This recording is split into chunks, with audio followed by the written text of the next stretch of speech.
Welcome in, everyone, for another episode of What's Bruin. I'm your host, Chris, joined as always by Gayle. Gayle, are you pumped for tonight's show? Absolutely. I'm so excited. I love our guest. I love his work. I love collaborating with him, and he is phenomenal, and I can't wait to get into it. I have seen him for the past couple years at development camp. This guy puts in all the effort, all the hard work, even after the 3 a.m. finishes on the West Coast.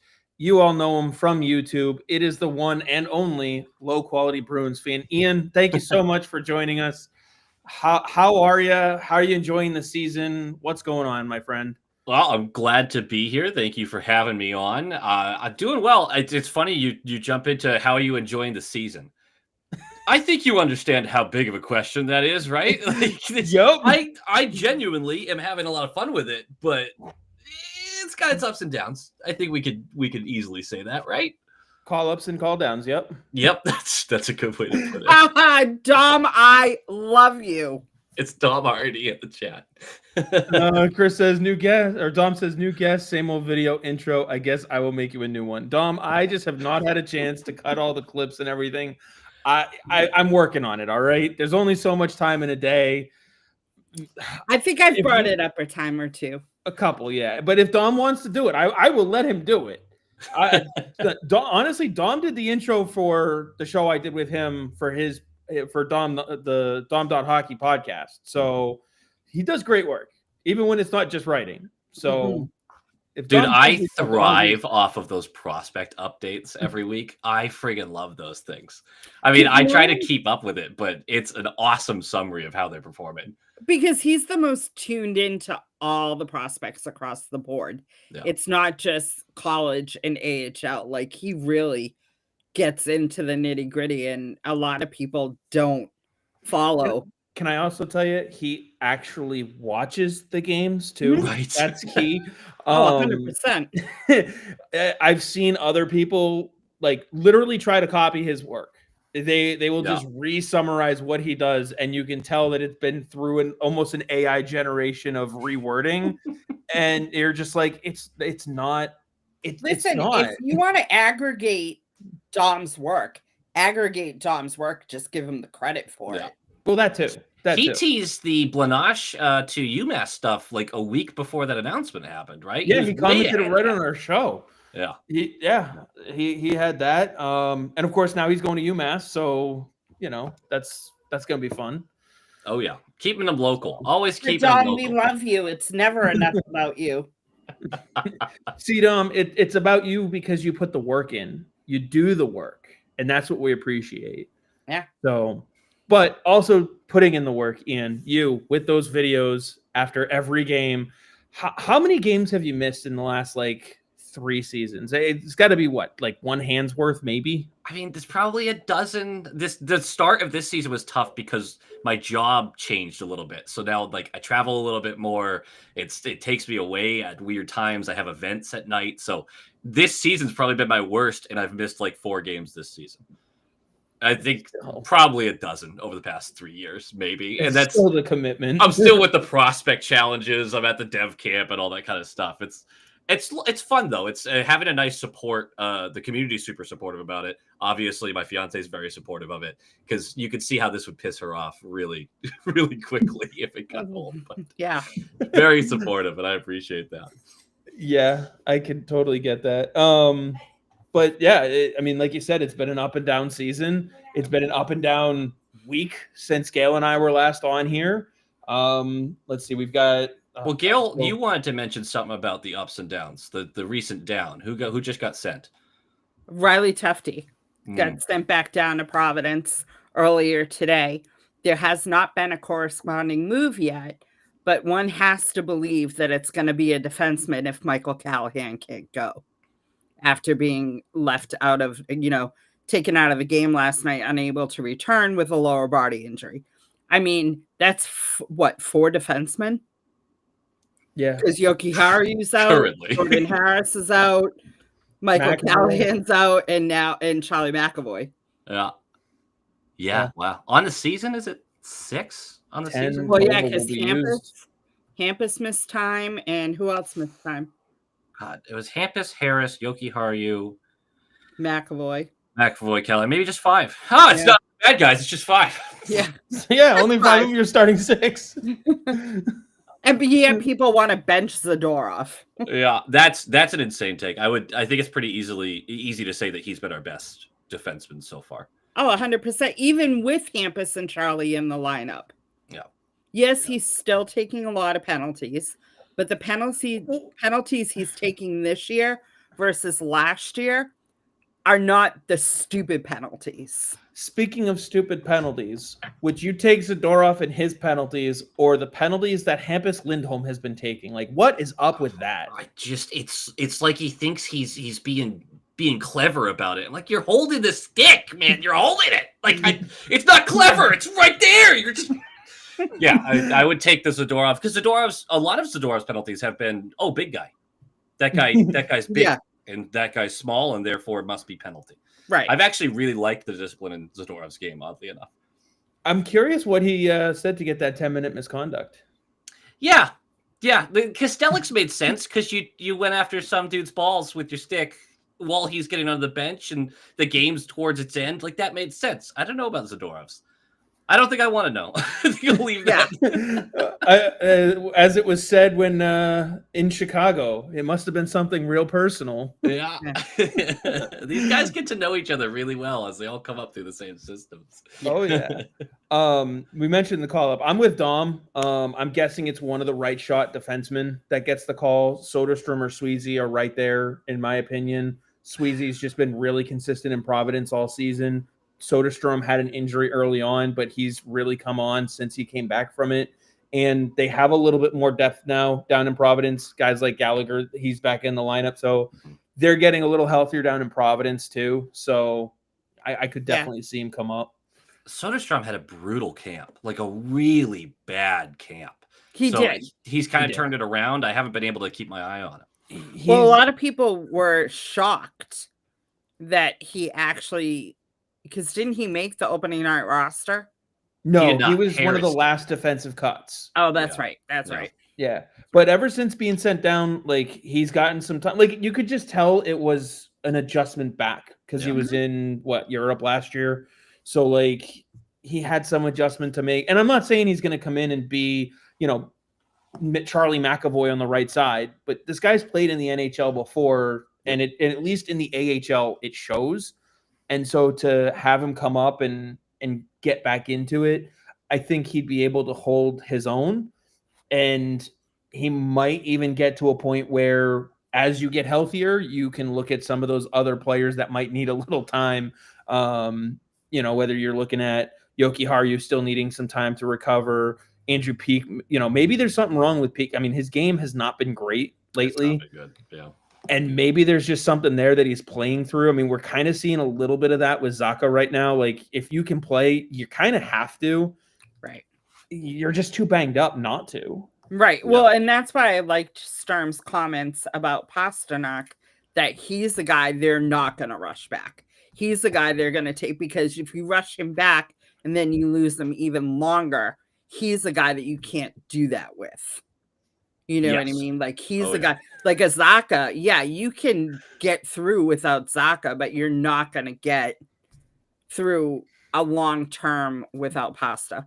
Sorry, I got to pull up Dom's comment. He said Zadorov got a misconduct with the London Knights for saying to a player, "I will eat you for lunch and then shit you out." Doesn't feel like a misconduct worthy kind of thing.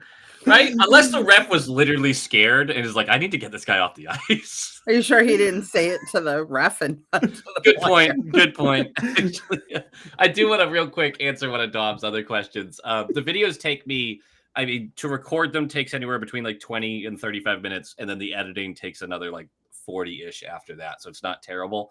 It's the skits that actually take the most time. I will sit there and stare at a wall for 40 minutes trying to think of a skit. And that editing can get a lot longer, but that varies massive. That was the question I had. How long does it take you to come up with the idea for the skits? Like Sometimes I know it every once happens in in a the while first you period.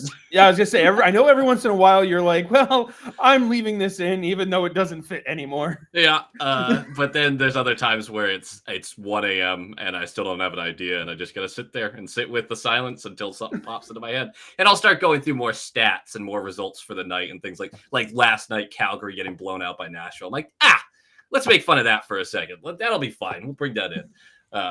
And I've spent over a decade and a half, probably over 10 grand on jerseys at this point, but. We're not going to talk too much about that. It's funny that he asked Ian about his jerseys. Did Dom not see my collection? Oh, you went through them at one point. There's Gayle, how many do you got? Uh I love that when you're like, I don't know. Hold on. Yeah, I don't know. I mean, I have some hanging downstairs in my she cave. And then I have ones that have signatures that will never be worn. Those are also hanging up. And then I have a closet full in this room. I love that when you need to like take specific parts of your house. You're like, this is just designated for this now. Yeah. Sorry. Yeah, my she cave downstairs, though. I mean, this is my office, and you can see the Bruin stuff I've got behind me. And this is only behind me. I've got all 4 walls covered. And then my she cave downstairs is just littered with Bruin stuff. And then, yeah, like I said, I got a closet full of jerseys in there. I just haven't been in one place long enough to start spreading my stuff out. I think I have in total maybe 4 or 5 jerseys. So like it's not a huge jersey collection or anything like that, but a few pictures. But I think in the last 10 years, I've moved probably 7 or 8 times. Like it just is That's constant a lot, thing. Yeah, that's a lot. Yeah. I tell people all the time, 2 jerseys is a collection. 1 jersey is a collection. Like it's just how you want to feel. I just happen to have 5 Bergerons alone. I think I also have. I think I have 5 Bergerons as well, actually. Yeah. I mean, because I have obviously captain jersey plus A's plus regular. And it's like I have almost every version of Bergeron, between the new Pooh, because I hate the original Pooh Bear. I love it. You like the original Pooh I love Bear? it. I like the mustard cat. Oh, I like I like them all. You give me the old weird ones. No. I have to say, I love the new Dallas jerseys that were just released. The classics. Those ones were just amazing. I love how they put the OT 93 in there. Yeah. I really like those as well. There's some really great collections out there. Someone mentioned the hockey guy. No one has as big a collection as that guy. That guy's literally got thousands, right? Yeah, I don't have thousands. I think so, yeah. I still haven't hit triple digits. I'm right under triple digits right now. Well, I have a feeling since you have the Loch Mellis one, you're probably going to get a Blunar UMass one too. I'm thinking about it. I'm trying not to curse anyone. Every time I get one way too early, it really doesn't work out. Oscar Steen, Patra. Although Patra could still work out. But I'm trying not to damn anyone. You might be able to reverse that curse if you go get a Providence Fabian Lysell jersey. That's what I started doing. Like I have a Merkulov Providence one, which obviously hasn't helped either. But like, Chris is trying to segue into the Lysell chat. I just want the guy to give a shit. Okay, is that so much for me to ask? I think 2 things are true. One is yes, he takes shifts off. 100% he does. The other side is he's a 22-year-old guy who has all this crazy offensive talent, who's watching players that he is more talented than get called up, and he's getting frustrated. And yes, earlier on, it was more about effort. And now we start to I think it starts to become more about frustration. Because at the NHL level, the dozen games he got last year, he was one of the best back-checking forwards we had. The speed that he utilized to get back into the neutral zone and disrupt plays was awesome. And we saw it on repeat. But then you also saw him bad at his defensive assignments.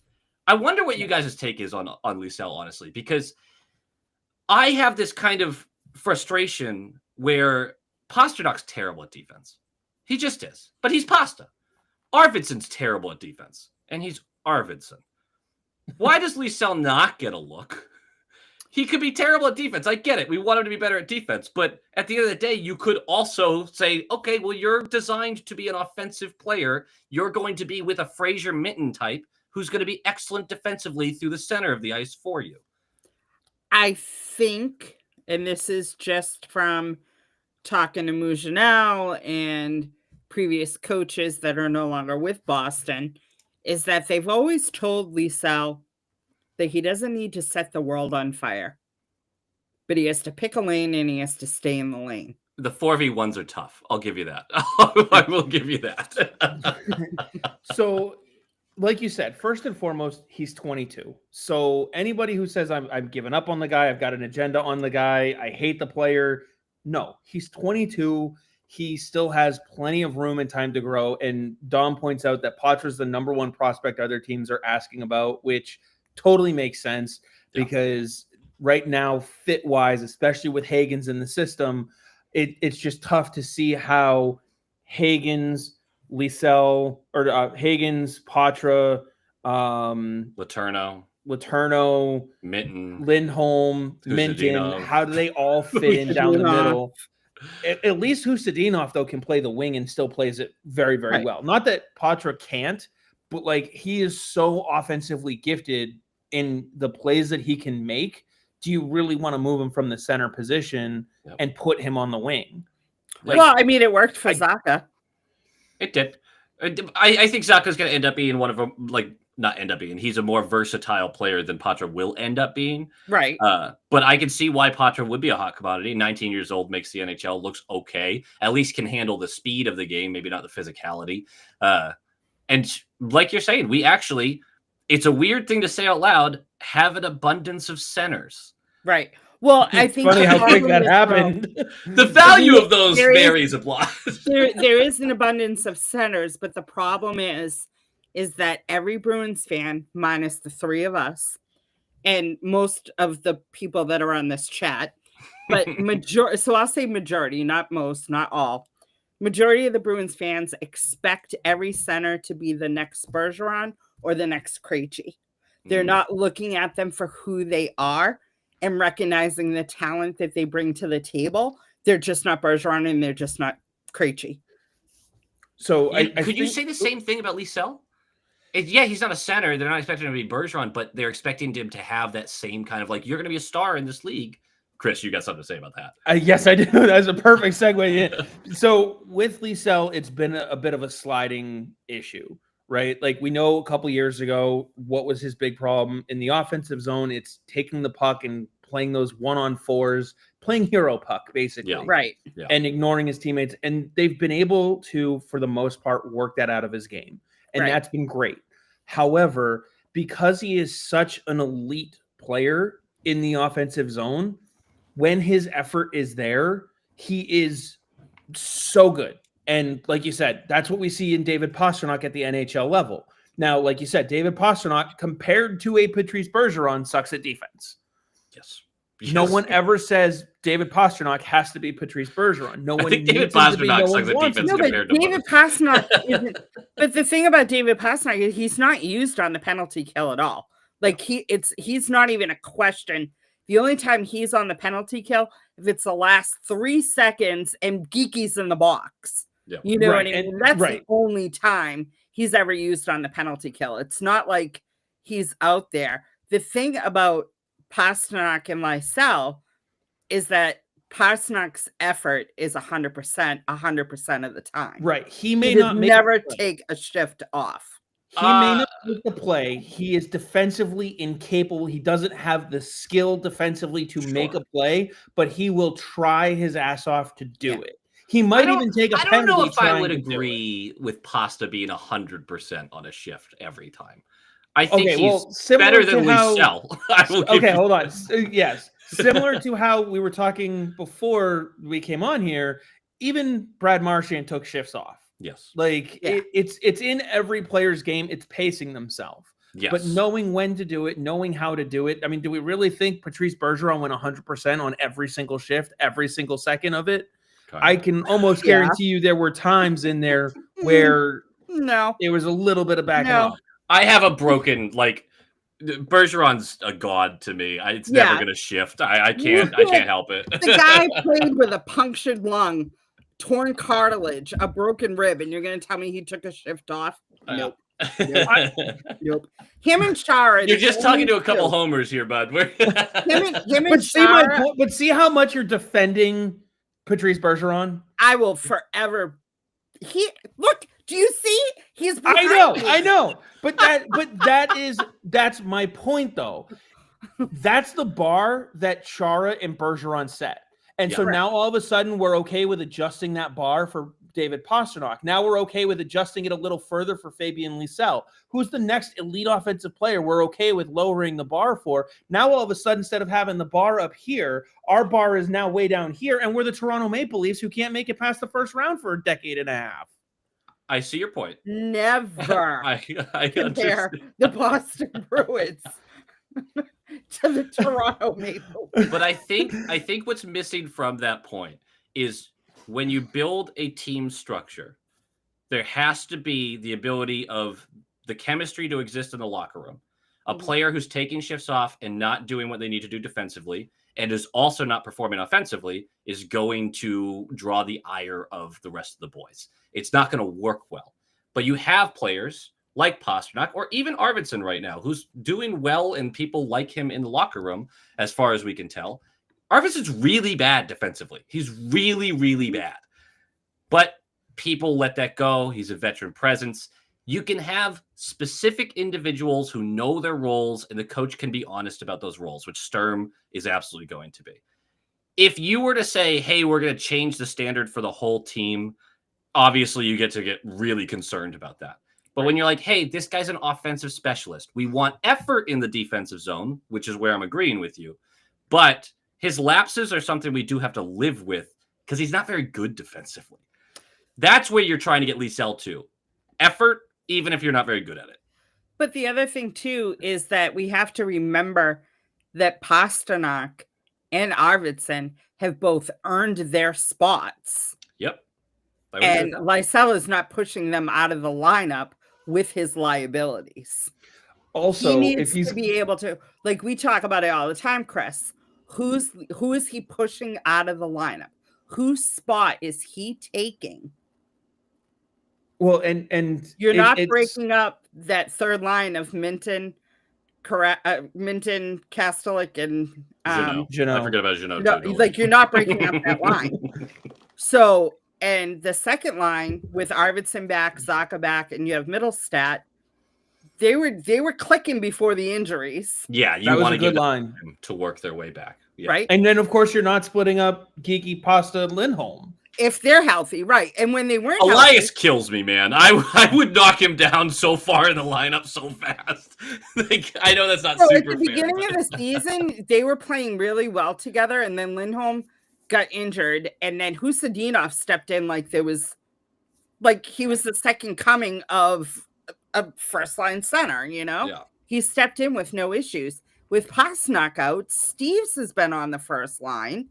He has been playing well. And you're like, what the hell is going on? But here's the thing. While there's those injuries, I'm very comfortable with Steves being a fourth-line guy because I think that's what he's built for. He's shown that he can move around the lineup. He's a very versatile player. I'm loving what Steves is bringing. I didn't expect this. I'm loving it. Yeah. But the opportunity to bring Lysell up was there while Pasta was out. Because he had, 12 points in 9 games in the AHL? So where what we were talking about with Lysell before, you mentioned last year, he came up. He had those defensive lapses and liabilities. He's supposed to be working on those down in Providence. And when he's not putting the effort in to do that, yes, the offense is still there. Yes, he's a point or per game player down in the American Hockey League. But he also wasn't lighting up the score sheet when he was up in Boston for 12 games last season. It was taking time. So, and with, I know you've seen Dom talk about that 10-game bump a lot. Even with the 10-game bump, he still only had 3 points in 12 games, and he was overall a minus player. So to be fair, he was getting time. He was getting over 10 minutes a game, between 10 and 15 minutes a game. So the chances were there offensively, and the chances were there defensively. and it just wasn't there yet. Do you remember what was happening to that team for about a 3-month span while he was up? I don't know if that's fully like, well, he couldn't But make if he's anything this happen. offensive No player, one could make anything happen. That entire section of the season. Well, the Geeky other and thing Pasta is- were still scoring though. So if He wasn't on the line Lysell, with those guys. but if Lysell was supposed to be, so if he is truly this elite offensive talent, he should have been able to produce a little bit more on the offensive side. He should have had more opportunities, even if some of them weren't hitting the net. If he was getting, saves, things like that were just stoning him, and you're like, okay, these will eventually start to go in, like. But you you're weren't also, seeing that. You're talking about a player like, okay, time to adjust to the NHL. You are working with the drolls of what we have left. Your line mates are not able to keep up with you at all as far as skating goes, and you guys are getting pummeled in possession every time you're on the ice. And that was for all the lines, every single one of them. So I agree. Lysell had good shifts. He also had bad shifts. I'm not saying he didn't. He had bad games when he came up. But to ask a player to be like, all right, it's your time to try to transition into the league. We've already sold. The attitude in the locker room sucks. Everyone knows it's a lost season. Good luck. It does feel like that should be taken into account a little. But here's the thing. It was in the sense that everyone got the fresh start at the new year. Yes, and he had a terrible camp. God, he had a terrible camp. He had a camp. terrible camp. He went down to Providence. And so the message when he got sent down was, show us why you deserve to get the call. And he hasn't done that yet. I think his recent stretch has. The problem is the forwards all get healthy right as like that would be. Arvidsson came back. Middlestat came back. Zaka came back. The consistency, though, isn't there in his effort on the defensive end, and I think that's going to hold him back quite a bit because, especially for a team like Boston, that's such a thing that alone can make a player break in on the Boston Bruins. It can. That's what it's done for Fraser Minten. Merkulov up for 8 minutes while leaving Lysell down there when he's on an absolute heater. That was when he was hurt. While you're asking guys to play their offside on the second line instead of just having Lysell play his natural side. It just felt weird. Lysell was still injured at that point, though. When that call-up was made, Lysell hadn't come back yet to the lineup. He had. When Merkulov came up, he was back in the lineup. I'm fairly certain about that. We could double check. He was in the lineup that weekend. Yeah. He was in the lineup that same day, but it was his first game back from the injury. Gotcha. And it was an injury that had him. He left a couple practices early, and he missed at least one game for it. So, he was still having lingering effects for it. And that was also right when he switched his agent. So, off the ice, too, there was a lot for him going on. It didn't seem like it was a good opportunity to bring him up and say, hey, by the way, now go help a decimatedly injured big club and prove that you can stick in the NHL. There's a lot for the player to handle at that point. And I'd like to add that Marco Sturm's comments about John Beecher come into play. About the fact that everyone had a fresh start, a new coach, new system, new everything. Everyone had a fresh start, right? He didn't have a good camp, so he got sent down. So Beecher never got it going. He never showed the coaching staff that he won. You know what I mean? Sturm was not. So maybe that's what it is. Maybe they're not seeing that Lysell is giving them what Marco Sturm wants. Sure. Yeah. I think Remember all the people who were upset when Beecher got waived? I don't hear those people anymore. I didn't hear them in the first place. I'm into my bubble of we were at this point, Beecher I only heard the actual Beecher fans. Yeah. I do want to get back to some of these comments. So, Where'd you go? Higgins and Letourneau and Minten are my untouchables that you absolutely do not trade. Yeah, you can't. Minten's ceiling might literally just be this, and I still think he's a championship-worthy 3 when he's aged a little bit. But a 3C, the game that he has, I want this guy to be with us for the next 15 years. I love what he does. People will point to his point totals and be like, "Well, it's not that impressive." I don't give a shit. The rest of his game is. Super satisfied with him. Yeah, I just had to jump all over that. Love Minten. No, I don't trade Minten at all. Higgins, I do everything I can to keep him. Yep. I mean, again, if we're talking a deal that gets you a player like a Jordan Kyrou or a Quinn Hughes, someone like that, I'm at least considering the option. I think you have to, but that doesn't mean I'm rushing to include him in a deal. Yeah, But everyone has their you're not price. getting a Hughes when a Hughes wants to play with his brothers. Right. That's what I mean. Because you're not going to risk getting him for half a season and then have him sign as a free agent with a club that's going to bring him together with his brothers. Right. It's Also, just not worth it. I think when someone says untouchable, the meaning has become more like untouchable unless there's an egregious deal that we absolutely have to accept. I mean, my only untouchable right now has been David Pastrnak. That's it. Like everyone else could get sold. Right. Well, I mean, I had no problems with the trades last year. I loved them. 100% had no problems with the trades last year. They were because on point. I saw a tweet today, and I wanted to bring this up. Sweeney and the Scouts, they've gotten better in the draft. Let's not even bring up 2015 because I'm done talking about it. But what they did at the trade deadline, what they saw, like the players that they got, the Minton, the Husadinov, Will Zellers, to get these players and give them even when they got Geeky 2 years ago, 3 years ago, or whatever it was, they saw something in him that Seattle had buried, and then look at it. You know what I mean? It's like there's something about, I don't know if it's putting on the Bruins crest. I don't know if it's playing with players like before Bergeron and Krejci and Chara and now Pastrnak and McAvoy. But there's something that, and yes, there's some eggs in there that aren't good. But even look at Steve's. Yeah. No, I think they did a stellar job over the past 12 months of what they were trying to achieve. And obviously this is still a retool year, but a really, really, really good start. And it's really scary to think that I don't think the front office is serious about this. And actually Dom might have something to say about this. I also want to know who Dom's talking about with his 5-on-5 per 60 stat here. Yeah, I do agree with Bearforce, though, that Steve should stay with the big club. We'll be talking absolutely. a little bit more about him. You send the wrong message if you send him down. Like, he's done everything you've asked. You know who's 31st in the league on 5-on-5 goals since 2023-24 and only plays 10-18 per game? That's who the Bruins need to get. I've been begging for him. That was Morgan Geeky 4 years ago, by the way. I'm pretty sure he was the guy who was like... Brad Lambert? No, couldn't be Lambert. I don't think so. It's going to be that kind of name, though.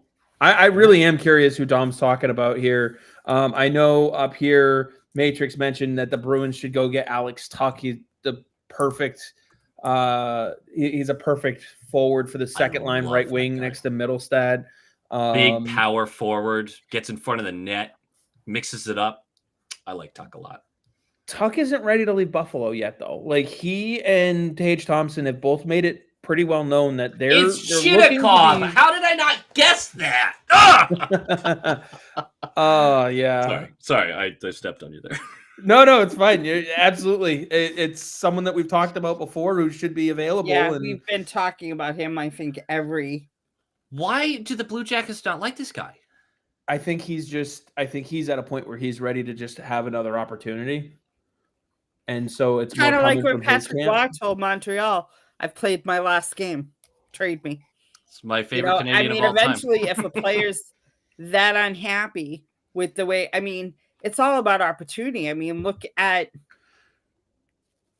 where Geeky was buried in Seattle, and look, he started under Montgomery. He was on the third line, slowly worked his way up, and then he found his groove, found his whatever, and look at him go. Yeah. I'm not going to pretend I think Geeky is going to be a 50 goal scorer every year. He's on a great pace this year, obviously, shooting 28%. But to Dom's point, like, Geeky was that guy who was getting 11 minutes a night and was doing great at 5-on-5, was scoring goals at 5-on-5, and that's what they kind of bet on. And you're not going to win that bet every time, but it's certainly a worthwhile look. No, but especially when you can get them for such little cost. It might be a Lee Sell thing, though. It might be a my problem for your problem kind of trade. I tell Chris all the time.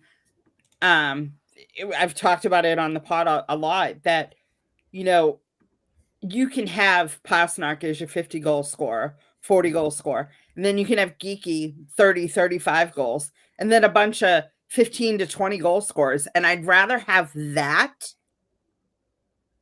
than one line that everyone can shut down. You know what I mean? Yes. Yeah. We were talking about Liesel so much before. I have asked around, and so far, attitude's not a problem. I know I've seen some people say in the past, oh, he's going to want out, or he does want out, or, some form of him having a bad attitude down in Providence. That's not been an issue from anybody that I've talked to. It's effort on the ice, but it's not an attitude towards coaching staff, towards his teammates, or anything like that, attitude towards the organization. And it's not anything like that. And there is no animosity or bad blood to this point. Now, obviously, as Elliot Friedman always says, one thing can change at any moment, so you never know. But it's not. That's not why they'd be moving on from Fabian Liesel. Let's also not forget too, when they changed coaches in the past, there's usually at least a couple prospects that also find their way out the door. Sure. Yeah. They just don't fit what the new coach is trying to do. Remember, Jack Stednicka was shipped out when when they made one of their last coaching changes. I think it was that would have been when they switched to Jim Montgomery. Yeah, I guess it would have had to be Monte. So it just like you said, Gayle, it's just, is he not bringing what Marco Sturm is looking for? Yeah, it's okay if he doesn't. Thing, that just to tie a bow on it all, and I think you'll agree with it. If his point production continues based off of what his last 10, 12 games have been, not getting him a look at the NHL this year would be malpractice. I think he's eventually gonna. I mean, their schedule was pretty rough too, which is another good segue into where we could go next. Everyone's schedules are all effed up, for lack of a better, because of the fact of the Olympics that now they may not be participating in. Mm-hmm. I'm not panicking over it just yet. I know they've had in the past where the arenas are not done until the very last minute. Right, but I'm not panicking. It's not just a matter of the arena not being done. It's not the right size. Yeah, that's the crazy part. 3 feet. They're not going to not go. They're not going to risk their players going there on a rink that's not regulation. Yeah. If the rink is done, they'll be there. If it's 3 feet too small, 4 feet too small, they'll still be there. I disagree with you. I will say I fully believe they'll be there because of money. The amount of money that would be lost after investing all this in the Olympics. And the players want to go. Yeah, the players aren't going to look at the slightly players smaller are going to want to rink. go if it's not the right size rink. Yes, 100%. No. 100%. Wait, you're saying the players won't want to go if the rink's not the right size? No. I don't think they will. I think you might get a couple of them who say I don't want to go, but for the most part, these players are looking forward to this Olympics because they want to be there. If the rink isn't the right size and they deem it to be unsafe conditions, the players are not going to go. True, but that's two different things. Right. Well, that's the whole thing. If the rink is not the right size, that brings in the safety aspect of it. Sure. I think the size thing won't bother the players so much. It will bother the ones worried about injury, of course. But a lot of the players, I don't think we fully transitioned into this modern game where everyone's concerned about injuries like the NBA is. I still think the players are still like, I'd rather gut it out and play for the most part. Now the GMs, the owners, everything like that, totally different story. But no, I do think that it's going to happen because of the bottom line at the end of the day. That's but look at McAvoy last year. What happened to him in Four Nations? I mean, I'm actively rooting against our guys to be chosen for these teams. I don't want to see them go because I want this team to compete this year and I don't want injuries. So, I'm with Gayle on this. I just don't think the players feel that way. I mean, I just don't see all the money, everything that's been invested. The whole reason why they even did the Four Nations last year was a precursor to the Olympics. So you got to No, that's remember not all true. of that money was That- invested. It was a that's huge not the- part of it. It was a huge part of it. Well, yeah, but they also know that the All-Star game does not bring in anything. That's So true, too. doing this 4 nations, which is supposed to grow if they do it again, makes more sense. The players would rather do this, a 4 nations where it actually means something, than a stupid All-Star game. Yes, that's Very that. true. Yes, but the whole thing about it was a pitch as a precursor to the Olympics, and with all of that invested in it, they being the players, aren't going to be looking to back out of it. They're going to be looking for reasons to go. I can't sit here and say right now this is the biggest problem to have. I mean, it's a problem, and it's definitely one worth monitoring. But until they announce they're not going, I can't. I'm going to believe they're going. Also, someone should ask, what the fuck are you guys doing out there? You can't build a rink? You can't build a couple rinks? It must have been lost in translation between metric to non-metric. America can build a rink in a week. Keep going. I'll be right back. Like I don't get how it gets when they get there and they're like, it's 4 feet too short. Like, if it was like a foot short, okay, like someone mismeasured, someone miscalculated, like, okay, things happen. Mhm. But a whole 4 feet, I'll bring her back on when she gets back. Sure. Like, I've heard 4 feet, and I've also heard 3 feet, 4 feet, 5 feet, 6 feet. Like, I've heard so many different things about it. Like, if we get there and there's a puddle of water, we're gonna have a problem. Yeah, I'm with you. Dom, actually, you might be right about that. I can't remember. This one, Gosh, it felt like it was about the Olympics, but maybe you're right. precursor to World Cup. Well, I think it is going to help bring in international before. Look at his next match. Italians can build their Coliseum, but can't build an arena. That Coliseum's falling down, you know. I mean, it's only been how many years now? Oh, it was funny. Good stuff. Let's see. Who said it back here? Oh, Bearforce said would still like Velarde. Wonder if he could be had with the Jets having a down year. The Jets are an interesting one to keep an eye on, especially as a potential trade partner. I mean, think about how their lineup could get a couple young guys like a Padre or a Liesel or, a few other guys from Providence if they have to sell because Hellebuck is now injured. Gayle's back, so let me bring her back on. Yes, there's names that I'm comfortable with moving off of, but we're very much tiptoeing this tightrope where if you're going to spend real future assets to improve this team right now, it is GM malpractice. It is a fireable offense. You could tell me, well, we're in a wild card spot come trade deadline. I'm not saying we have to be sellers. You cannot be hard buyers this year. You can't do it. It's just completely inappropriate. Unless the player you're bringing in has a long-term commitment to your franchise. Yes. If it's a fit for the next 4 or 5 years that helps with Pasta's prime and McAvoy's prime, Swayman's prime, yes. But that's always kind of like you can't move off these guys unless the deal is too good to pass up. So I guess that asterisk will exist with every conversation about trades of like, you can't be buyers unless this is a no-brainer. Right. Yeah. And Dom points out the NHL wanted to make it work without the IIHF. That's why 4 Nations was a precursor to the World Cup of hockey as opposed to the Olympics. The IIHF is a fucking mess, man. Anyway. You're not wrong, though. People struggle with it. It's fine. Well, I'm not going to get it. It's fine. Everything's fine. Ooh.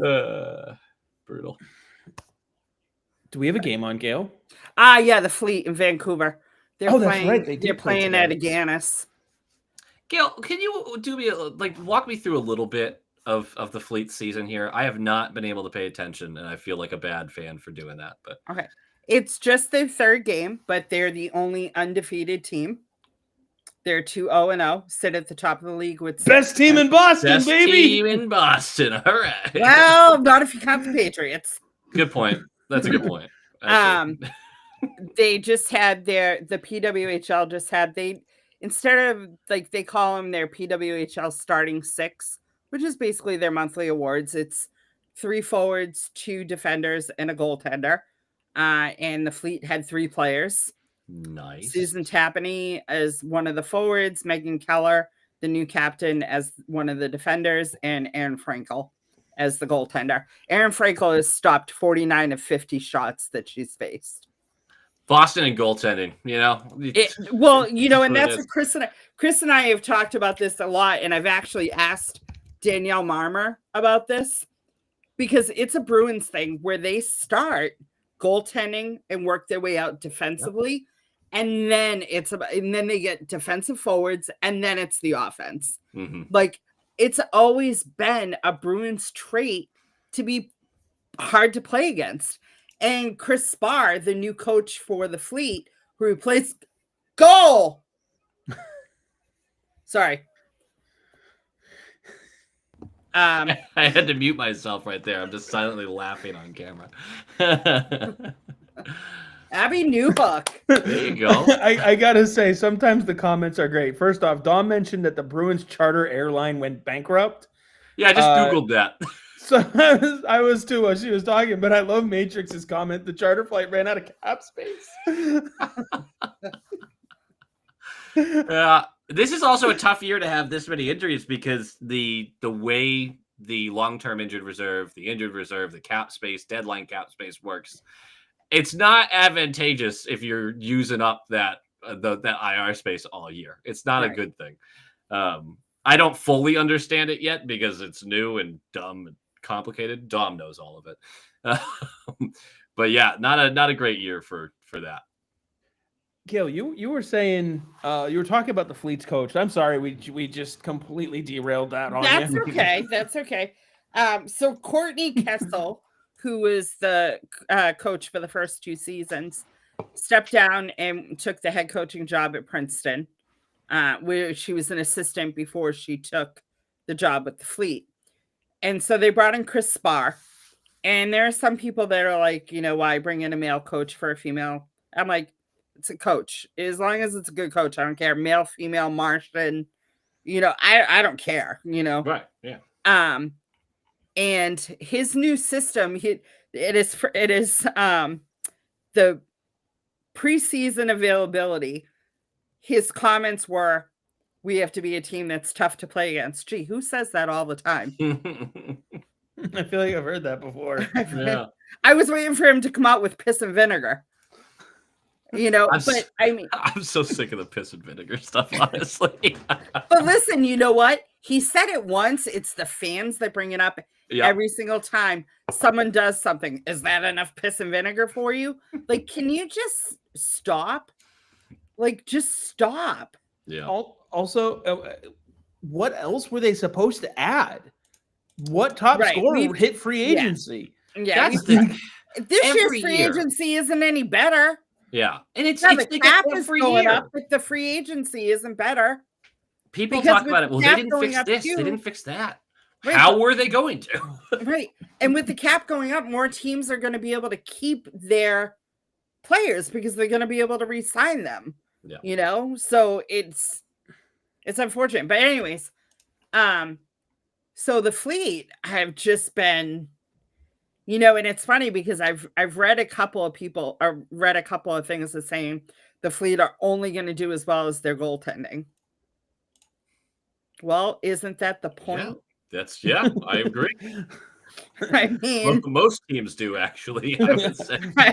I mean, you live and die by your goaltender. Yeah. What's the saying? 70% of your team is goaltending. Unless you don't have any, then it's 100%. Right. And I mean, you have Erin Frankel, who is arguably the best goaltender in the world. Again, a 25 save shutout in their first game, and then 24 saves in her second. She's made 49 saves in 2 games. Those are Wallstead numbers right there. Yes. Yeah, right.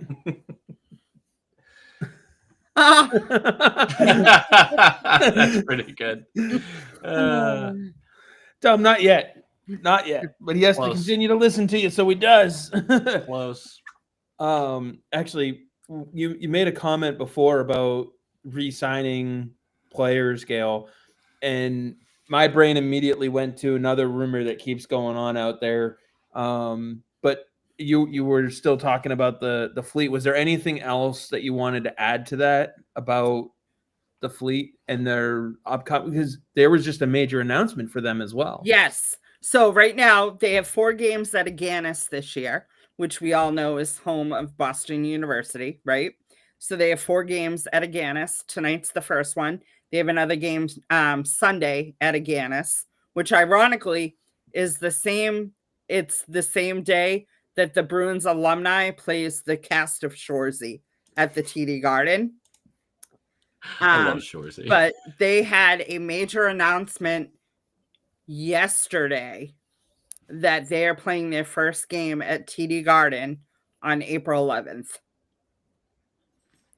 So, I mean, they've played NHL arenas because they've played Little Caesars, they've played out in Seattle, they've played at the Excel Energy in Minnesota, but this is the first time they'll be the home team at the TD Garden. And you can make a day of it if you have Bruins tickets, because the Bruins host the Lightning at 12:30, and then the Fleet will host Montreal at 7. It had to be Montreal. It had to be Montreal. Yeah. And if you're a season ticket holder with the Fleet, it's already part of your package. But tickets go on sale Friday, actually, at 10 a.m. So if you already have the ticket to the Fleet game, you just got to drop $1,000 to go to the Bruins game. Right. So I do want to ask you, Ian, though, where do you fall on this Kiefer Sherwood rumor? I hate it. Ridiculous. It's moronic. It's being aggregated largely by people that I don't always trust in the rumor mill. Yeah, I don't think it's a good idea at all, because the price is going to be higher than he's worth. That's a guarantee. He's on a shooting percentage bender, which I know Geeky's broken all of our brains with that, but he's 30. Like, Geeky's the exception, not the rule. Yeah, Right. he wasn't a 25, 26-year-old that all of a sudden found another level, which again, Geeky's going to come back down a little. If he can live at 22%, that's still an elite guy. Just 28% is just not happening. It's not happening forever. I don't know how else to put that. But no, Sherwood's a fine player. He's fine. The comparison that I have to Sherwood, first and a good prospect. The comparison I have for Sherwood is he's Tanner Jeannot. Before his game goes to hell? Well, no. I mean, look at what Kiefer Sherwood has done to this point. It's reverse. It's Chris's friend started that rumor along with Garland. Okay. Oh, he's talking about Sully. Sully's been all over Garland for years. Another guy that I'm like, he's fine, but you can't spend what they're asking to get him. It just doesn't make sense. I love Sully, but I sometimes think he throws names out just to get the reaction in the interactions. Sure. I do think, though, I believe the rumor that they called Vancouver and asked about players. And I'm sure Sherwood's name came up. Sure. I'm sure Connor Garland's name came up. But I can almost guarantee you that in that conversation, Sweeney would have said, no, I'm more interested in Connor Garland. Like, Sully's a Garland lover. Sorry, I'm like reading the chat. Yeah, no, absolutely. I'm not so sure that I believe the rumors that Sweeney's the one that initiated the call. He may not have. The thing is, if you're not calling, you're not doing your job. Like, I'll give you that all day. If you don't talk to all 31 other teams throughout the year, then you're not a good GM. But it's asinine for people to go, because I'm seeing Vancouver fans be like, all right, well, a first and Fraser Minton. Like, first of all, I'm not giving you a first, and I'm definitely not giving you Fraser Minton. No. So let's work backwards. Sweeney is not giving up Fraser Minton. And just because he had the conversation doesn't mean he's going to pull the deal. Get Fraser Minton. And again, this would be malpractice. This team is just scraping along right now. The underlying numbers are gross and awful. Like, it's fine to admit that this team is overperforming. And we're hoping that this kind of style can keep us in the picture. We get a little healthier. Some things get better. But right now, it's elite, Vezina-leading goaltending and special teams. And that's a volatile mix that you cannot trust through a whole season. In the playoffs, you want both of those things to be hot. You can win a cup that way over a month and a half. But for 6 months, I don't know. It's hard to maintain. The Bruins went 0 for what in 2011 on the. Oh, I'm not saying it's the only recipe. Yeah. And as Dom points out, Sherwood's already started to fall off in the last 12 to 14 games. He was shooting like 32% through the first 3 weeks of the season. And that's not who he is. Like, if Geeky does this for another 3 seasons, then 4 years from now, we're going to look at it and be like, yeah, he hangs out at 30% shooting. Yeah. Like that's his game. He's got a good shot. He knows when to use it. And the thing is, with Geeky's contract, if he's a 25 goal scorer every year, what a steal. What a great guy to have. Like, that's totally fine. What he's doing right now, unprecedented, ridiculous, asinine. We love it. But he can't be a 30% shooter. It's just not real. It doesn't stay that way. Right. And I feel the same way about the Pavel Zacha trade rumors. I guarantee you, anytime someone calls and asks about him, Sweeney takes the call, as he should. Like you said, Ian, it's his job. He's got to do it. But there's no reason to move off of him. No, and he's made the comment 100 million times that Zacha is in his longtime plans. Now, I have to ask Dom. He says they need a goaltender. I have an open letter to Sweeney, Sturm, and Asenza coming up. Is that because they need to make sure something is in place in case Swayman gets hurt? Oh, my God. I'm going to slap you. So is Dom on team? Really, you guys, are you on team send Korpisalo down and bring up either Zajac or DiPietro? No. I'm not on team send him down. I'm on team float him and see if you can get something for him. Oh, I trade Korpisalo absolutely if someone gives you anything of value. Yes. I have no idea why anyone would, but if they would, yeah. Right. We'll retain money on that. I think they had a better chance of of trading him at the beginning of the season than they do now because a lot of teams have solidified their goaltending. Well, that and Korpisalo has looked terrible. That's kind of if it makes you feel better, Dom's going to slap me first. So I think more teams have questions in goal than they're letting on. There are plenty of teams out there that have a lot that you can look at and bring to the question. The big concern is how ready to move are they? So, for instance, Nashville, how ready are they to move off of UC Saros? Because that team is clearly headed for a rebuild, a retool, whatever you want to call it. How close is he ready to being moved and get another opportunity? Pittsburgh, Tristan Jarry seems to have found his game, but let's be honest, they're probably going to fall off at some point later in the year. And now Jarry's a real good-looking piece to get moved. But goaltenders tend to take some time in a new place. I wouldn't be surprised if we saw Vezina caliber John Gibson next year for Detroit. Sure. He looks like literally the worst goaltender in the league right now. That Aspero goal was, there's no excuse. It was absurd that he allowed that. You're up 3-0. You get a point shot from distance and it goes off of your pad and into the net.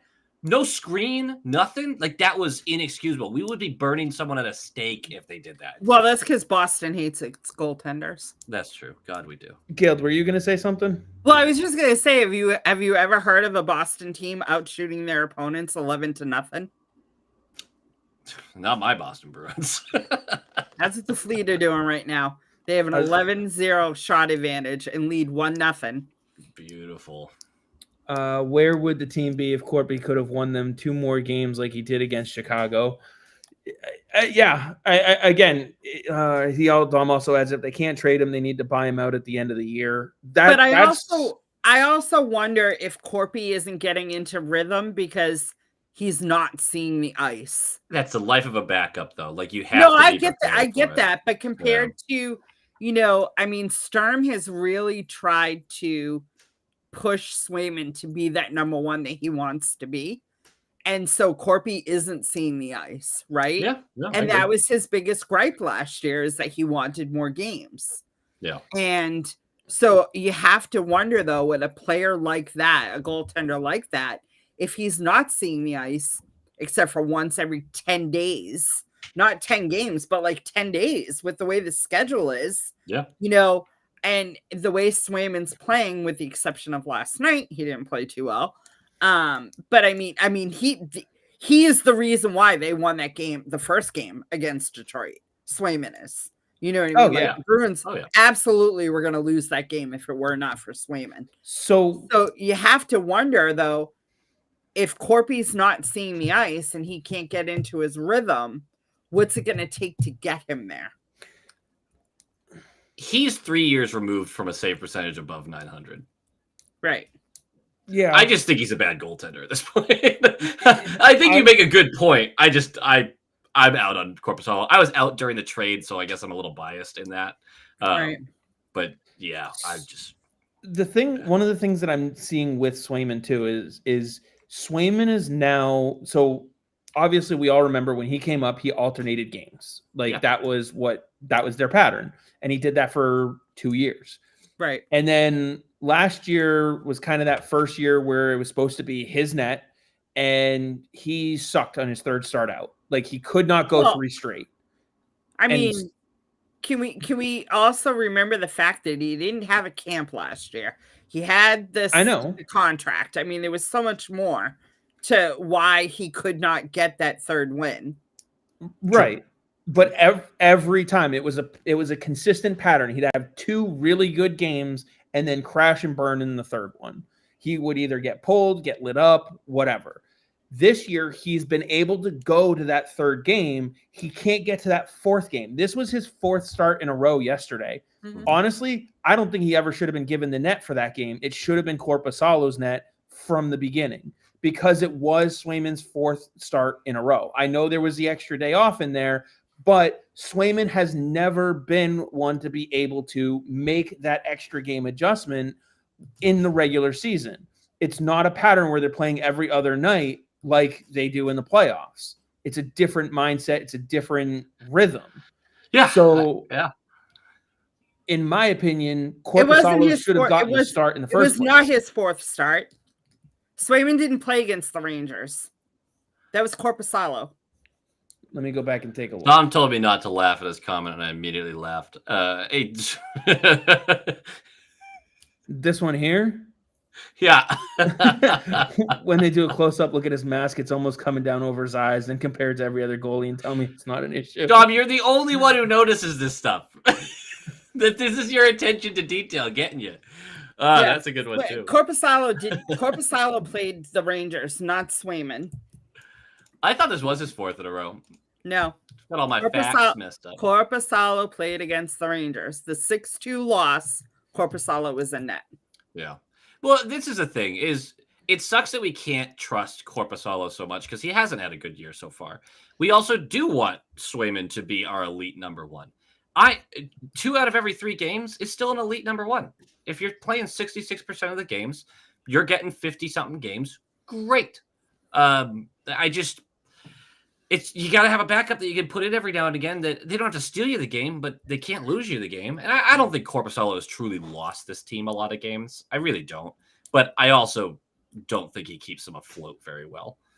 No, he gets better as games go on too. You feel a little bit more confident if you're down a goal or up a goal with Swayman in net than you do Korpisalo, obviously. Yeah. And it's a night and day from last year to this year. Yes. The best thing I can say about Korpisalo is he's a number 2 goaltender. Korpisalo plays like Ray Charles is playing in net. Korpisalo is a number 2 goaltender. It is what it is. He's an okay NHL number 2. That's what he is.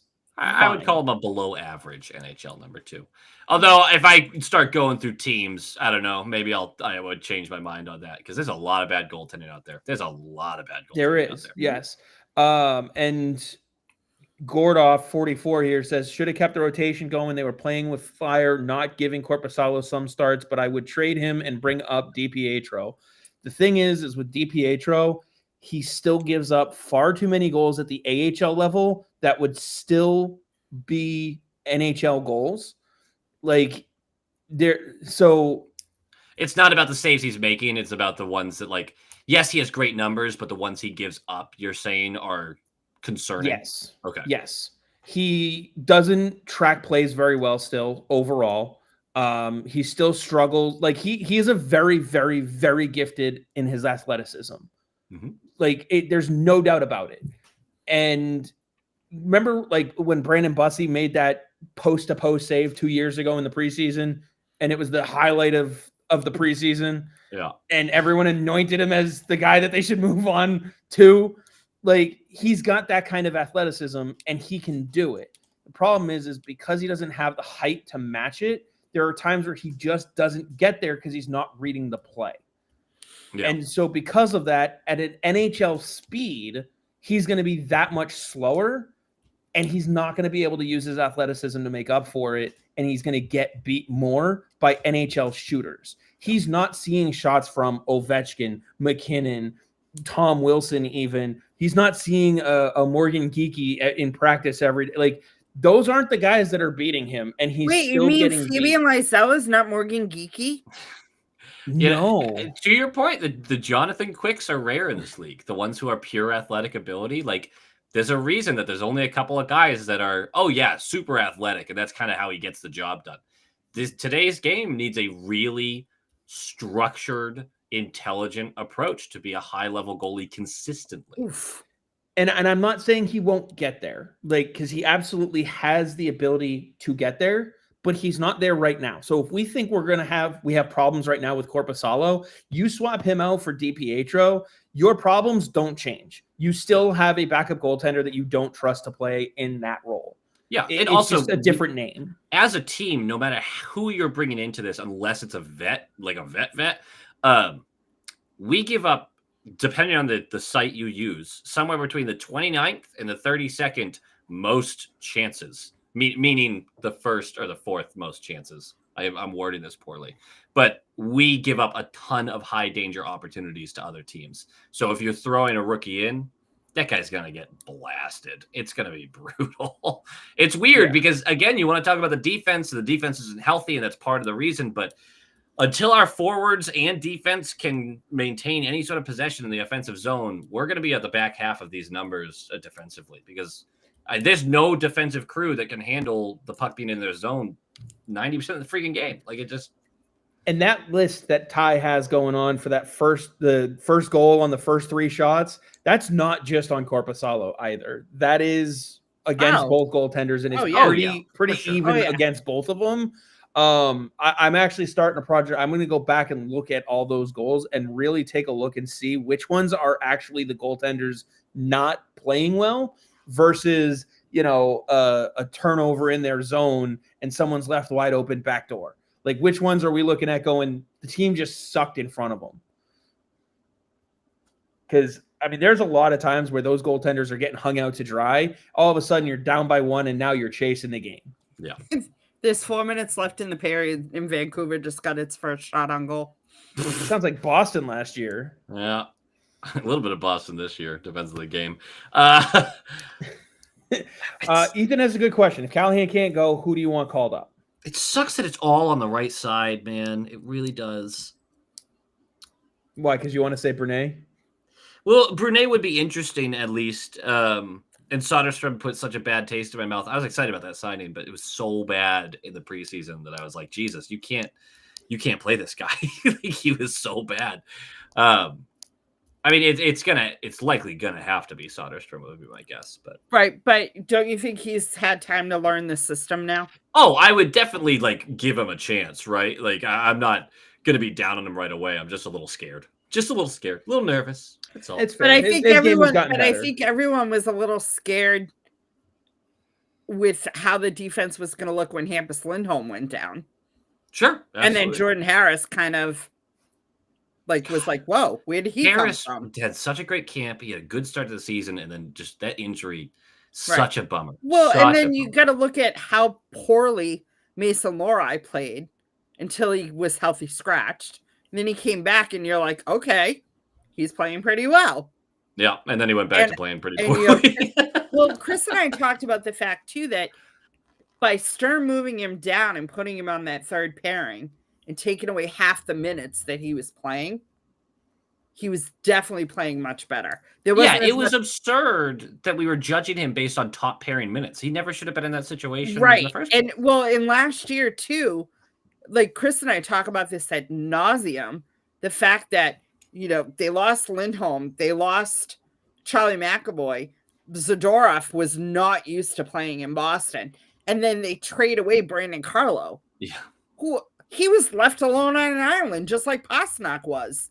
Pastrnak was the only tenured Bruin that was Charlie Coyle was gone, Brad Marchand was gone, and David Pastrnak's all right, well, I guess it's my team, and Mason Lohrei got thrown to the wolves, and then because of the fact that he played top line minutes last year, they immediately threw him back in there, and it was the wrong thing to do. And when he came back, he was playing much better on that third pairing. Him and who is he playing with? Peak, right? Yeah. No. Oh, yeah. It was Yogi Haru, and then right, but they were playing well together. Yeah, I mean, especially the first couple of games back, I think that the last couple of games have been kind of rough from him. But I think Lohrei is still trying to adapt his game, and he's trying to change his whole outlook on how he's playing the game. But him coming back from the healthy scratch, before it, I was like, when do you give up on him? You know what I mean? And now I'm like, oh, okay, he's showing that he has a place here. Yeah. You know what I mean? It's night and day with Lohrei. I do wonder if we were fully healthy, if he'd be in the lineup. Well, that's the other thing. If you have Hampus, you have Charlie, you have Nikita, you have Peak. If Harris is healthy, exactly. Where does Lohrei become that seventh defenseman that him and Yoki Haru kind of are in and out of the lineup? Yeah. Yeah, I'm with you. And I'm okay with that. Yeah. Yeah, I am too. I also don't not listen to offers on him either. I mean, if he just doesn't fit Sturm's system overall, it's not the end of the world. We're still headed in a good direction, and you still can get a solid return for him. So I like where Tyler's going with this to bring up Soderstrom, and that's probably the person I want to see the most get the call up. But I really wouldn't be surprised between last year and this year. You saw very good consistency from Billy Sweezy, who's also a right shot D and very deserving of a call up. So I wouldn't be surprised if it was Sweezy. I wouldn't be upset if it was Sweezy. He definitely deserves it, but I'd love to see Soderstrom get that. And then Ethan Russell adds that was part of Lohrai's issue. He was playing as the number one defenseman last year, which Gayle, you and I talked about that a ton. Yeah. And then Ethan says, can we talk about the Yoki Haru contract? Down the stretch, Zadorov actually started taking over that role as the number one defenseman. Yeah. Not only on the ice, but off the ice as well. And this year, he has proven that he is the type of player that the Bruins want and need. And anyone complaining about Nikita Zadorov now is just stupid, in my opinion. Yeah, I was a huge Zadorov hater, hated the contract, thought it was ridiculous, and he has very much proved me wrong.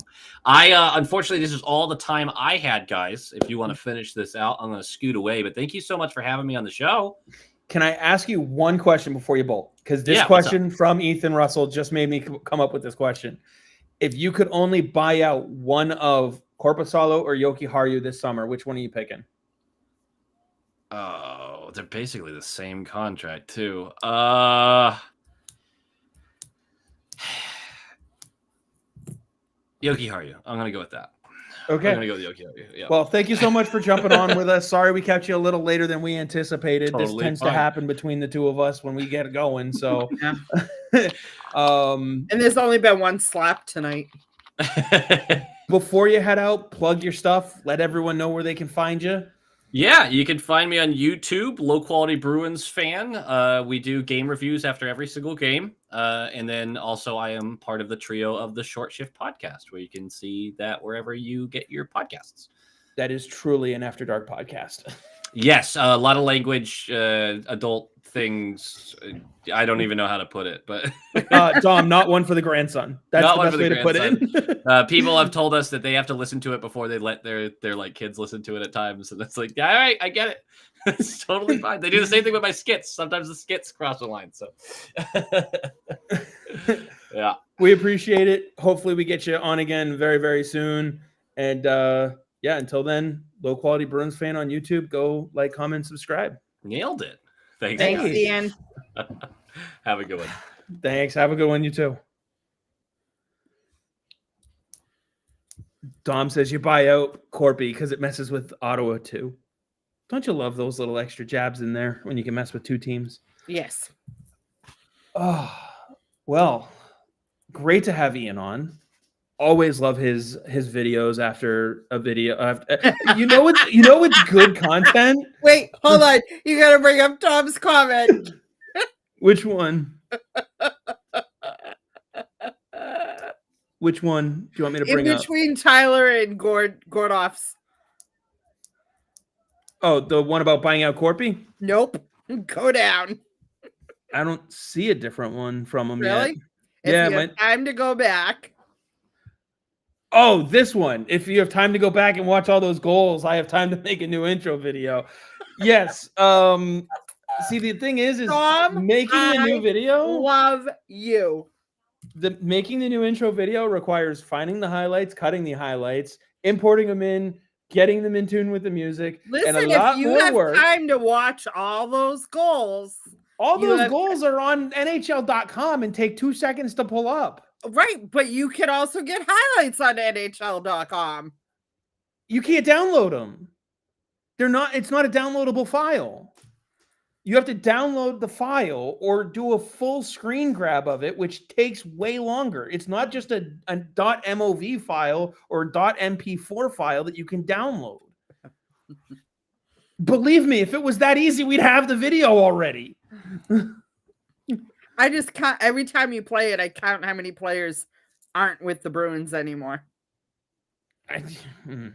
Gord has the question of, does Yoki Haru have any trade deadline value? He does, simply because he's a right-handed defenseman, but that is minimal at best overall. And it's kind of the same value he's bringing to you right now. Right shot, someone that you can plug in that gets by. Like, you're the Bruins. You should have a better third pairing defenseman than Henry Yoki Haru. Well, but you needed a third pairing right shot defenseman. That's the worst of the players they got at the trade deadline last year for moves that they made. It's still a win. And oh, by the way, they needed him because they basically, you traded Brandon Carlo for Fraser Minton, a first-round pick, and Henry Yoki Haru. Mm-hmm. You only got Yoki Haru because you needed to fill in Brandon Carlo. And then as you're looking at the offseason landscape, you're sitting there going, there's no other right shot defenseman we can bring in. Right. I can almost guarantee you they were probably looking at Dante Fabro, and then he re-signed with Nashville because it was like a couple days later that they got the Yoki Haru deal done. Mm-hmm. So I don't hate the idea of buying them both out, but you got to have solutions to fill in for them. So you're prioritizing one somewhere. But anyway, I wish Ian had more time, but it is what it is. I was going to talk to you guys about the lineup as they get healthier, because we all were in agreement. Steves has earned a spot here. Mm-hmm. They just sent down Tufte, as we talked about earlier. As the team continues to get healthier, what's that lineup look like? Oh yeah, Dom. That's right. Blenar was the draft pick. Okay, when they include the draft pick, you don't always remember who they drafted with it. But yes, okay. So it was Carlo for Yoki Haru, Blenar, Minton, and a first-round pick that's yet to be used. How's that? Is that better, Dom? How do you line up when everyone's healthy and back in? So the first three lines, to me, I mean, obviously Elias, Geeky, and Pasternak they're not healthy scratches. They're in the lineup. I'm not necessarily married to Elias being on that top line. You know what I mean? Like, I think you could move him down if you need to, but I think if they're fully healthy and they're, you know what I mean, then you've got to put those three back together at first. The second line, I want Zucker and Arvidsson together. That's my pair, right? Michael Sturm's big on pairs. Yep. I'm okay with Middlestat coming out of the lineup and maybe moving Zaka to the middle and Steve's taking that wing. Mm-hmm. Okay. Your third line has to stay the way it is. I don't change it. Janelle, Minton, and Kastelik. I don't think Sturm's going to trade. I don't think Sturm's going to change that. And then you have Husadinov, Corrali, and Asimont on the fourth line. The only other thing you could do is if you're not, I mean, you could put Steves down on the fourth line and keep Middlestat, Zaka. I was going to say, how do you feel about a But then fourth line? Husadinov comes out of the lineup. Well, how do you feel about a fourth line that ends up being Husnudinov, Steves, and Corrali? I mean, I'd have to see it. Because I'm not opposed to it. Because then you're pulling. But so you know what? Sturm has not once shown, even if he changes things around, it's not like, what the hell is he thinking? You know what I mean? Right. Like so I'm not opposed to trying anything. Let's see. BG says, I think Jeannot and Kastelik down to the fourth line. Steves with Minton and right wing. Nope. The problem is Jeannot and Minton have become a pair. One of Sturm's pairs that he's not splitting up. And that line of three has yet to change. Mm-hmm. So right now, I don't see that at all changing unless one of them gets hurt. No. So that is the only line that hasn't been messed with. You think they'll trade Arvidsson even if they are in the playoff hunt come the trade deadline? This has been a topic for a lot of people to talk about, whether or not you still sell even if you're in the playoff hunt. And selling would include, Middlestad, Arvidsson, Peak is another name that comes up. There's other, Zaka's name comes up as well. Like, even if you're in the playoff hunt, are you still in your retool to the tune of selling some of these other players? Where do you fall on that? I mean, I think it really comes down to what are they getting in return? Like, you have to be smart about it. If you're going to give up Arvidsson, who are you putting in his spot? Who are you taking internally and putting someone in his spot? But then who are you getting to replenish? So I think that is what it has to come down to.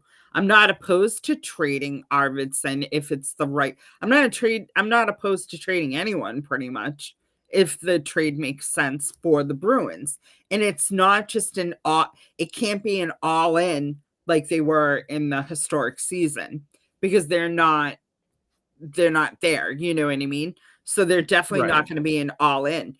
But if it's going to help the Bruins in the future and it's not a rental, then I'm not opposed to trading Arvidsson.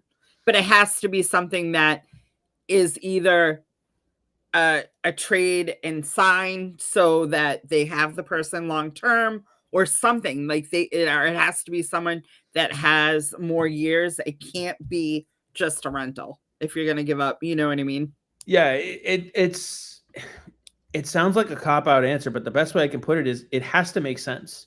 Yeah, well, that's pretty much what I just said. Yeah, if it makes sense, then yes, I would trade Arvidsson. If it I look at Kiefer Sherwood and I go, that trade doesn't make any sense for Boston. Now, There's reasons why that information could be put out there. I mean, one of the, Vancouver could be putting that information out there to drive up the value of Kiefer Sherwood and say to someone else who's really interested in him, look, we have other suitors. So we can trade him other places. Dom, have a great night. He also mentions that to remind everyone to watch BC this weekend. It's on ESPN Plus in the US and TSN Plus in Canada. So BC always a good watch when you want to see what some of the Bruins prospects are up to, since they have 6 of them.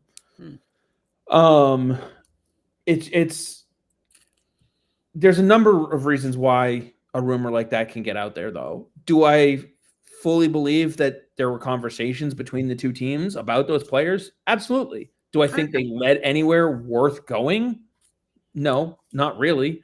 I just don't think it makes any sense for them to bring in Kiefer Sherwood. You already have him on your roster, and his name is Tanner Jeannot. Right. So I just, don't get up in arms about rumors or about they had conversations about this. Like, yeah, you'll probably hear Matthew Poitras's name thrown out there. You'll hear Fabian Lysell out there. You'll hear Pavel Zacha a ton. Because if other GMs aren't calling Boston and saying what's going on with these guys, they're not doing their job. Right. It's just, would I trade Zacha? I'm open to it. I don't think he gets moved because it doesn't make any sense. You lose one of the most important players in your locker room off the ice. You move one of your most volatile players or versatile players on the ice. One of your key PK guys, one of your key power play guys, and the best friend to one of your best players or to your best player. Right. So, it just doesn't make any sense to do. No. If you're going to get, an A. You're going to get Alexander Barkov back, then absolutely. But you're not getting Alexander Barkov back. Right. Like, if you're getting Quinn Hughes, then, okay, we have a conversation to have. Again, I'm not trading for Quinn Hughes because he is not going to stay in Boston unless his brothers come with him. I was going to say, I'm not looking at Hughes as a target simply because I don't see him staying. Right. But so you're not like, that's why the type would you of player. make that move? Don Sweeney is not stupid enough to make that rental move. He can't start talking about an extension until next July. Well, that's fine, but it's still a rental because he's not here long term. Right. No, I'm agreeing with you. I'm saying he can't start talking about an extension until next July, which means any team that is trying to trade for him right now is going to sit there and go, it's still a gamble. We're not paying Quinn Hughes' price until we can talk to him about an extension. Well, and that's the other thing too. Like if a team like Colorado needs an extra push to get, because say Nathan McKinnon gets injured and they need that extra push, then maybe they get Quinn Hughes because of the fact that they're that close. The Bruins aren't that close. The last time Sweeney gambled on rentals was during the historic season because they had no cap space after that. So they couldn't keep any of their rentals. And that was completely different. This is not the year to go after rentals. Whether they're in the wild card spot, second in division, it doesn't matter. It's not the year. Right. In general, it's just not the year. Right. It's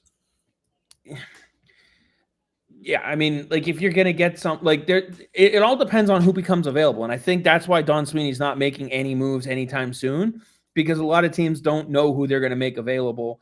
This Beefcake 0433 says, "Don't look now, but Bussy is 7-1 with a 2.11 goals against average. Doesn't this speak to Bruins not having faith in their prospects over journeyman players? There was no need for Corpy this year." So first of all, bad statement. Ahead. I'll let you go first. That's it. I'm gonna let you go. Yes, he's 7-1 with a 2.11 goals against average. I'm all for it. He's playing phenomenal. No one expected that out of him. Number one. Number two, it's not about the Bruins not having faith in their prospects. Not when it comes to goaltenders.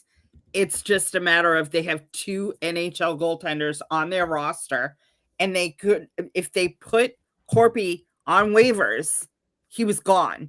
You need to be able to trade him, or he has more value than Bussy had. Also, with Brandon Bussy, it's let's not forget what he has gone through. He was with Florida, and that's an organization that has worked with Sergei Bobrovsky, and they've worked with a few other goaltenders. Bobrovsky's the main one. Remember what Bobrovsky was when he first got down there? And now how good he is? Remember people were ready to fire him into the sun because he was so washed up? They have good goaltending coaching down in Florida. They have good goaltending coaching here in Boston. So you're going to get a better goaltender overall if they listen to coaches and they listen to multiple coaches. He's not this player if he doesn't get that time in Florida, for one. That's one part of it. For two, we've seen that kind of adjustment made by a player like Tyler Seguin. He gets things together mentally and in a mature way when they're traded, because it's a shock to the system. All right. And just because he's performing well on a team that has great defensive structure, I know they're missing Jacob Slavin, but they still play a very strong defensive structured game in Carolina. They are one of the best consistent teams defensively in the league. Mm-hmm. All right. First of all, give him more time until teams start seeing him regularly. He has another major advantage. He's a right glove. He catches on the opposite side of most goaltenders. So that's going to mess with most shooters the first time through. So he's only played 8 games. Let's see where he's at 18 games from now. Let's see where those statistics are. Well, and that's also, figure them out. You have to keep in mind too, Carolina is extremely deep in goaltending. Yep. And Kochetkov is hurt right now, which is why he's getting playing time. Right. So when you're their third goaltender, there's really not much pressure on you to be the guy. And so there's not as much pressure on him to have to perform. So he's able to play more relaxed. The perfect example was Devon Levy. When he first came up, he was like the second coming because, again, no one had seen him. He was fresh out of the, off of Northeastern. And then his second time around, it was like, he has some flaws. He's not a bad goaltender. And as Octolax 4803 states, he also got waived by the Panthers this year. Again, it's because of it's all because of depth. It's not because he's a bad goaltender.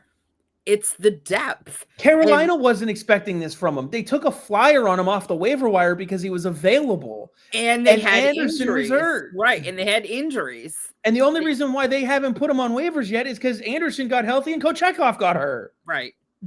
Like, they're going to run 3 goalies in Carolina for a little while because they don't know who's going to get hurt next. Right. They're running 3 in Buffalo right now, which is, it's a whole nother issue because it's Buffalo, but it's not unheard of to do. Buffalo's suffering, man. They just are. You start to feel for them a little bit. Buffalo will always Buffalo, though. Yeah.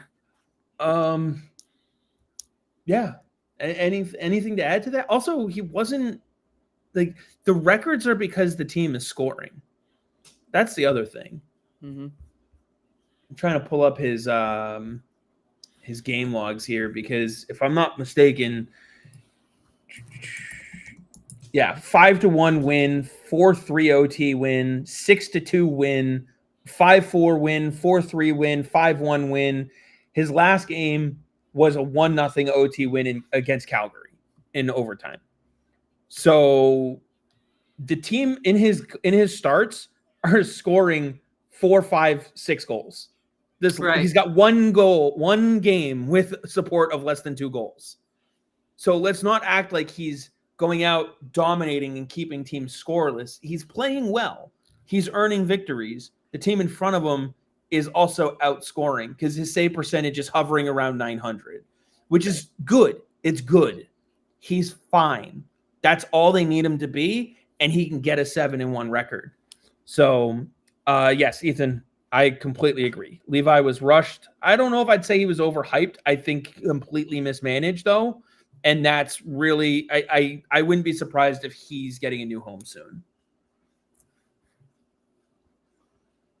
I mean, he wasn't bad last year. He was 10-8-2. Oh, yeah, that's why I didn't agree with the overhyped. I don't think he's overhyped. I just think he's been mismanaged and rushed. Then they tried to slow him down and overcorrect how much they rushed him. Right. And that's what's led to the mismanagement. Yes. And again, it's Buffalo. They're going to Buffalo. He's definitely not overhyped, though. No. He's going to get moved. He's going to get another. No, I don't think management overhyped him. I don't think anybody overhyped him. He is good. He is very capable to do what Spencer Knight did. Spencer Knight took time off to deal with personal things and then came back and has started to completely dominate the league again. Mhm. That's how good Spencer Knight is. That's how good Devin Levi is. Give him a couple years in a different organization and he'll be fine. He's that good. Yeah. So, And I'm not just saying that because he's a Husky. well, I'm not saying it because he's a Husky. He's that good. All right. Mhm. Yeah, I hope he gets a new home too. It's just going to be interesting to see. Honestly, if I'm Edmonton, that's the guy I'm trying to get. Oh, 100%. I agree with you on that.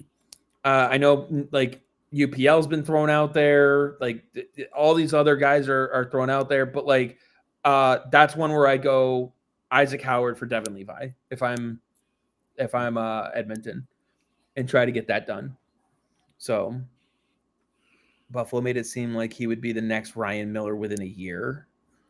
I mean, I guess. I mean, he came in and he went 5-2. Yeah, I mean, 5-2-0. his play also dictated that kind of hype. He played well. Right.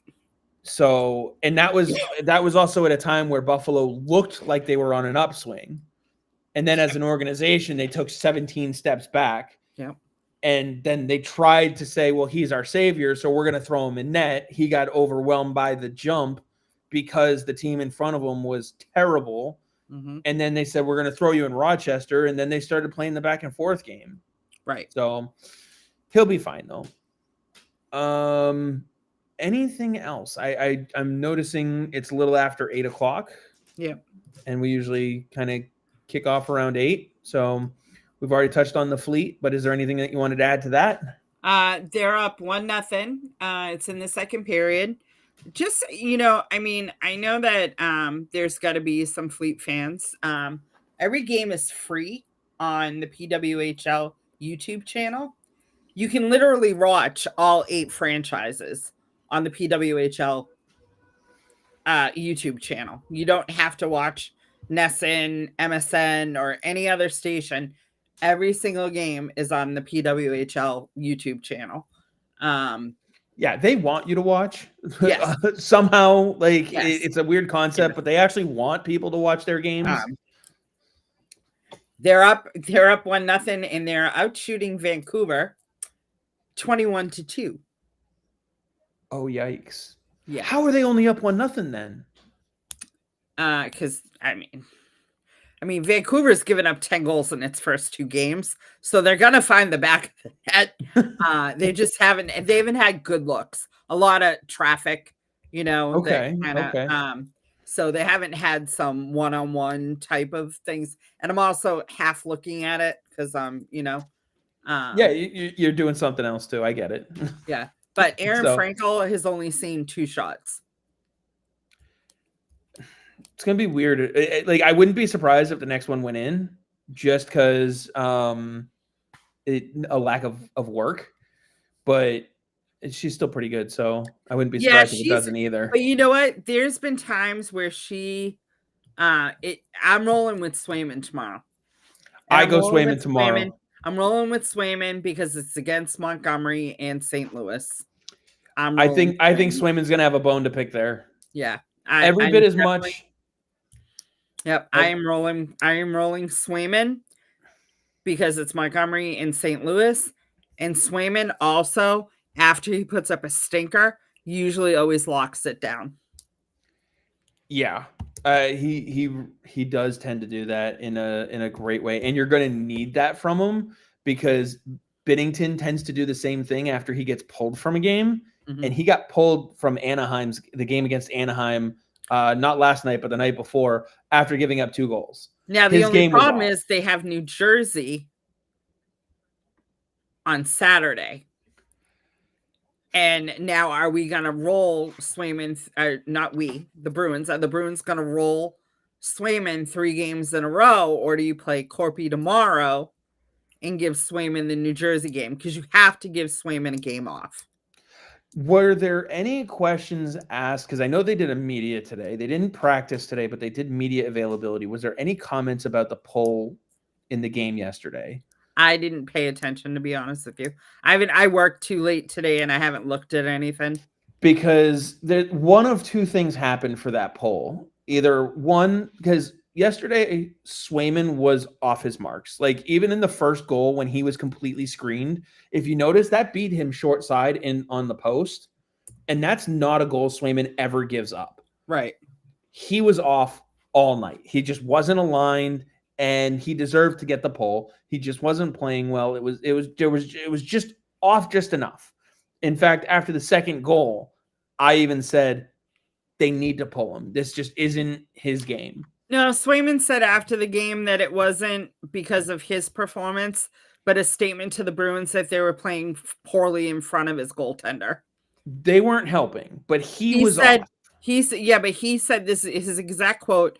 It almost wasn't fair to Swayman because the way the team played in front of him. Maybe he could have saved one or two, but he's been so good that I wanted Jonas in there. So it's because of the way the team played in front of him. So what that tells me is you can go back to him tomorrow against St. Louis. Right. But then again, are you going to play him 3 times in, one day game? No, because you're not playing Korpisalo against New Jersey. I would. Why? They're banged up enough. It's not a divisional opponent. Not that St. Louis is, but like it's not a divisional opponent. St. Louis isn't even a conference opponent. No. But I don't have a problem putting Korpisalo in against New Jersey at home. And then next week you have 2 road games, St. Louis and Winnipeg. You can put Swayman in on both of those. Yeah, I mean, New Jersey is a 500 club on the road. Like they don't play well on the road. Like they're fine. They're a 500 club on the road. They're 7-7-0 on the road. But St. Louis is playing so bad that it's almost like throw a bone for Corpy. You could. I wouldn't get hate Swayman it. Focused for New Jersey. I wouldn't hate it, and then you still have Swayman who can go in St. Louis next Tuesday. So like and they're not with Jack Hughes right now. They're below 500 since that injury. So I just tomorrow fully the Devils anticipate are still in a playoff spot, and it would be a 4-point swing versus a non-conference opponent. I don't. Is it weird that I sit here and go, I just don't care? Like either one, because like even Korpisalo this year has not been so bad that they can't win games in front of them. The team's been bad in front of them. And yes, both goaltenders have given up goals that you want to have back. That's going to happen. Yes, Korpisalo has given up more of them. But overall, Korpisalo has been fine. He's not the reason that you're losing games that he starts overall. So I just, and then because I'd rather give Swayman the night off, have Swayman play New Jersey, have him play against St. Louis next week, give Corpy the Winnipeg game, and then I would rather have Swayman in net on the 14th and the 16th against Minnesota and Utah. Yeah, you're going to need Swayman for those. So, and Corpy can easily handle a Hellebuck-less new Winnipeg. That's why I'm saying, like, if you give him St. Louis tomorrow and give Swayman the Devils, it gives him work. And then you could give Swayman the St. Louis in St. Louis. Yeah, because you have the day of travel. Then give him the night off and let Corpy take. So this is another factor. Thank you, Ethan, for checking. The Devils host Vegas Friday night and then have to fly to Boston fly up to Boston for the game Saturday night. It's an hour flight. They're still playing Vegas the night before. It's the back end of back-to-backs. Like Korpisalo can handle that opponent. Like I'm not overly concerned if he gets that start. And it just the matchup tomorrow, I think after everything that happened last year, you want to try and especially how the team played against or in front of Swayman yesterday, you want to be able to throw Swayman back out there. It gives him that extra vote of confidence that you're the guy. Like it's just all the little things are more advantageous if you start Swayman tomorrow. You can still give Corpy the net on Saturday, and then you go back to Swayman, Corpy, Swayman. You're going to want Swayman in against Edmonton. That's and 3 games in a row. That's 3 games in a need, row. You can give Korpisalo against. You absolutely 100% need him in net against Minnesota and Utah. Yeah, but if you go Korpisalo Winnipeg, then you can do 3 straight for Swayman, and you go back to Korpisalo against Vancouver at home. Swayman gets the second night of the back-to-back against the divisional opponent of Ottawa, also at home. And then he gets the Montreal game on the 23rd, and then you're on your little Christmas break. So, and that gives what 1, 2, 3 more starts between now and the end of the month, or between now and the Christmas break for Korpisalo. Now, if something happens where Korpisalo goes on an absolute heater, you can adjust along the way. You can still go to the hot hand, if you know what I mean. Like, it's not set in stone, but that's at least how I'm looking at it. And then Buffalo coming out of the break goes to Swayman. Korpisalo can get Calgary on the road, and then you go back to Swayman in Edmonton to round out the month.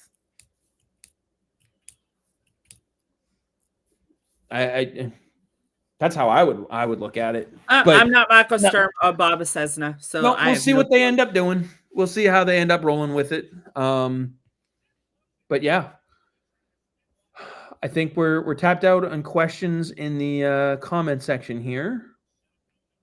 Oh, wait, last one. What player on the team has the biggest bone to pick with Monty that's going to go off tomorrow? Morgan Geekie.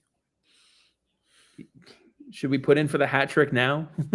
What's the plus minus on that for the betting line? Lori legacy game for his favorite coach tomorrow from Ethan Russell. Yeah, there's going to be some players that are extra motivated, I think is the best way to put it. So we'll see how they do. Any final thoughts before we round out the episode this week? No, I got nothing. My brain is I'm watching. I got one eye on the game, so that's all right. Kenny and I will probably be doing a watch along tomorrow for the Bruins game. So if you want to join us, you're welcome to.